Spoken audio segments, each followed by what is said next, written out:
Everyone, मैं doctor प्रगति गुप्ता और आज हम बात करेंगे कैसे एक पैरालिसिस का पेशेंट अपने शरीर में जो अकड़न आ रही है, मांसपेशियों में जो ऐंठन आ गई है, उसको दूर कर सकता है कुछ सिंपल टिप्स को फॉलो करते हुए। अब जैसे विंटर सीजन स्टार्ट होने वाला है, वेदर थोड़ा ठंडा होना जैसे ही स्टार्ट होगा, पेशेंट की बॉडी में स्टिफनेस बढ़ती चली जाती है। और वैसे भी पैरालिसिस के पेशेंट के अंदर क्योंकि मूवमेंट प्रॉपर नहीं हो रही मांसपेशियों की, और अगर हम एक्सरसाइजेस डेली बेसिस पे नहीं कर रहे हैं तो बॉडी में स्टिफनेस बढ़ती चली जाती है। और एक ऐसा फेज आता है जब हम दोबारा से कोशिश भी करते हैं मोबिलिटी करने की, तो ऐंठन इतनी ज़्यादा होती है कि आपकी मांसपेशियों को मूव करना बहुत ज़्यादा डिफ़िकल्ट होता चला जाता है। अब जैसे हम एक एग्जाम्पल से समझ सकते हैं, जब भी किसी को फ्रैक्चर होता है और वहाँ पर प्लास्टर लगाया जाता है, कास्ट लगाया जाता है, तो मान लीजिए आप मेरे लेफ्ट हैंड साइड अगर फ्रैक्चर हुआ था तो इस एल्बो तक अगर कास्ट लगाए तो एक टाइम तक आपकी एल्बो हाथ इसी पोजीशन में रहता है ऑलमोस्ट 3-4 वीक्स। अब जब हम पैरालिसिस की बात करते हैं, पैरालिसिस में तो काफ़ी लंबा समय हो चुका होता है, सिर्फ 3-4 हफ्ते नहीं हुए होते हैं, क्योंकि कुछ लोगों में 6 महीने हो गए हैं, किसी में कई साल हो गए हैं। तो उस कंडीशन में अगर हम इनिशियल मोबिलिटी नहीं करते हैं, कुछ भी एक्सरसाइजेस नहीं करते हैं, तो अकड़न बढ़ती चली जाती है। और कुछ कंडीशन के अंदर ये भी देखा जाता है कि वो एक्सरसाइजेस भी कर रहे थे फिर भी उनकी बॉडी में स्टिफनेस बहुत ज़्यादा है।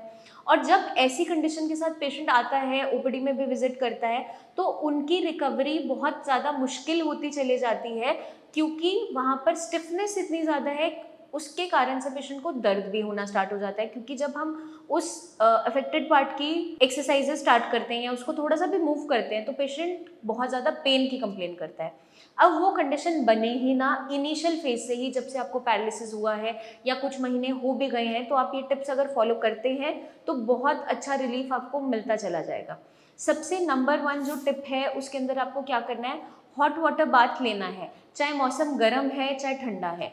गर्मियों में भी पेशेंट को बिल्कुल चिल्ड ठंडे पानी से नहीं नहाना, हल्का सा गुनगुना उसको कर ले, ताकि जब आप नहा रहे हैं तो आपकी मांसपेशियां रिलैक्स होती चले जाए। और जैसे ही विंटर सीजन आता चल जाएगा, उस समय तो आप गर्म पानी का ही इस्तेमाल करेंगे।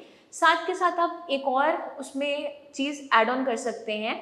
अगर हम उस पानी से हेड वॉश नहीं कर रहे हैं, जिस दिन हम सिर नहीं धो रहे हैं, तो आप उसमें थोड़ा सा सेंधा नमक मिला लीजिए, उससे आप नहा सकते हैं, ताकि आपकी मांसपेशियां रिलैक्स हो। और सेंधा नमक की प्रॉपर्टी साथ में ये भी होती है, वो स्वेलिंग को भी कम करता है। तो स्वेलिंग क्योंकि पैरालिसिस के पेशेंट के अंदर बहुत इजीली देखने को मिल जाती है, जिस तरफ पैरालिसिस है वहाँ पर तो देखने को मिलती है, कभी कभार कंप्लीट बॉडी के अंदर भी देखने को मिलती है। तो हम इस तरीके से स्वेलिंग को रिलीव कर सकते हैं, स्टिफनेस को रिलीव कर सकते हैं। सेकेंड जो टिप है, आप जब भी मालिश कर रहे हैं, तेज़ी से मालिश कभी नहीं करेंगे, क्योंकि जब आप कभी भी फिजियोथेरेपिस्ट पे विजिट करते हैं तो उस कंप्लीटली वो सबसे पहले क्या करते हैं कि मालिश आप नहीं करवाएंगे। तो पेशेंट के माइंड में मिथ होता है कि मालिश करनी है, नहीं करनी है। आप मालिश करवा सकते हैं, बट बहुत जेंटली करना है, ताकि मांसपेशियों की अकड़न रिलीफ हो, बढ़े ना। तो आप किस तरीके से मालिश करेंगे, नीचे से ऊपर की डायरेक्शन में, और बिल्कुल हल्के हाथ से, जैसे हम कोई भी लोशन क्रीम अप्लाई करते हैं, आपने दबा के मरोड़ के मालिश नहीं करनी है या करवानी है। उससे मांसपेशियों में ऐंठन बढ़ती चले जाती है, इसलिए ही आपके फिजियोथेरेपिस्ट मना करते हैं मालिश करने के लिए। बट अगर हम सही तरीके से करते हैं, तेल को हल्का सा गुनगुना करते हैं और विंटर्स के मौसम में ऑलिव ऑयल तेल से मालिश करते हैं, तो आपकी स्टिफनेस अकड़न कम होती चली जाती है। या आप बादाम तेल से भी कर सकते हैं, क्योंकि इन सब की तासीर गर्म होती है और मांसपेशियों में जो ऐंठन आ रही है उसको ये खोलते हैं। थर्ड टिप, विटामिन डी और विटामिन B12 एनरिच्ड खाना आप खाएंगे। अब ये मदद कैसे करेंगे आपकी ऐंठन को दूर करने में, क्योंकि आपकी बॉडी में जो अकड़न आ रही है, मांसपेशियों में आ रही है, आपकी जो नर्व्स हैं वो वीक हो गई हैं, पोस्ट स्ट्रोक जो कंडीशन बनी है, उसकी रिकवरी में ये हेल्प करते हैं आइटम्स।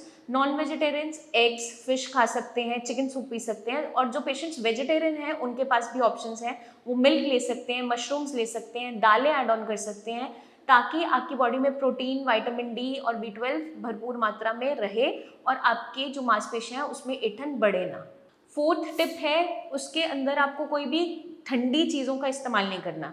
विंटर्स में तो कम्प्लीटली वैसे भी मना है, बट गर्मियों के दौरान भी पेशेंट को यही एडवाइस किया जाता है कि डायरेक्ट कॉन्टैक्ट में एसी के बिल्कुल नीचे बैठकर ऐसे नहीं रहना है, डायरेक्ट एक्सपोजर नहीं होना चाहिए बहुत ठंडी हवा का।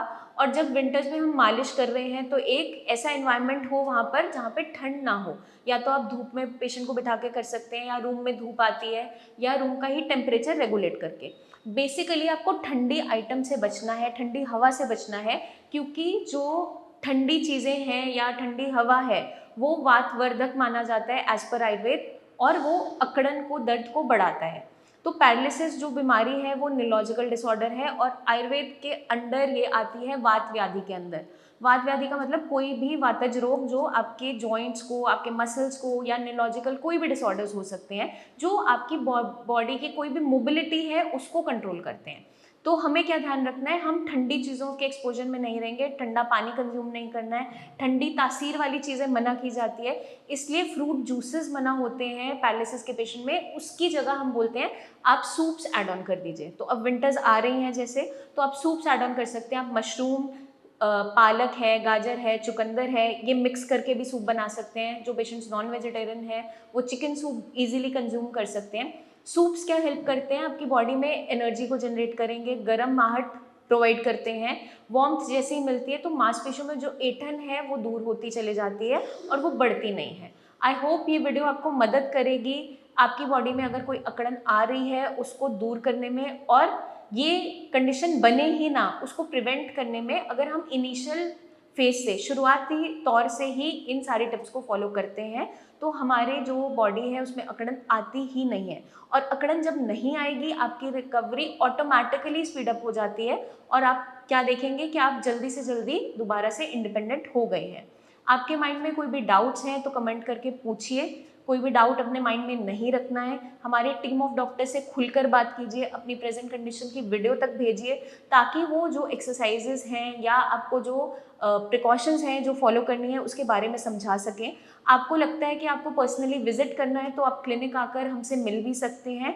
इन टिप्स को फॉलो करते रहिए, क्योंकि अभी दिवाली से लेके होली तक का जो फेज़ है उसमें रिकवरी बहुत अच्छी देखने को मिलती है, क्योंकि हमारा मेटाबॉलिज्म बिल्कुल अच्छे तरीके से परफॉर्म करता है विंटर्स में, एक हेल्दी सीजन माना जाता है। बट कुछ दिक्कतें आती हैं जैसे कि अकड़न, दर्द होना, ये देखने को मिल सकता है, तो उसके लिए ये टिप्स आपको आज हमने इसीलिए बताई हैं।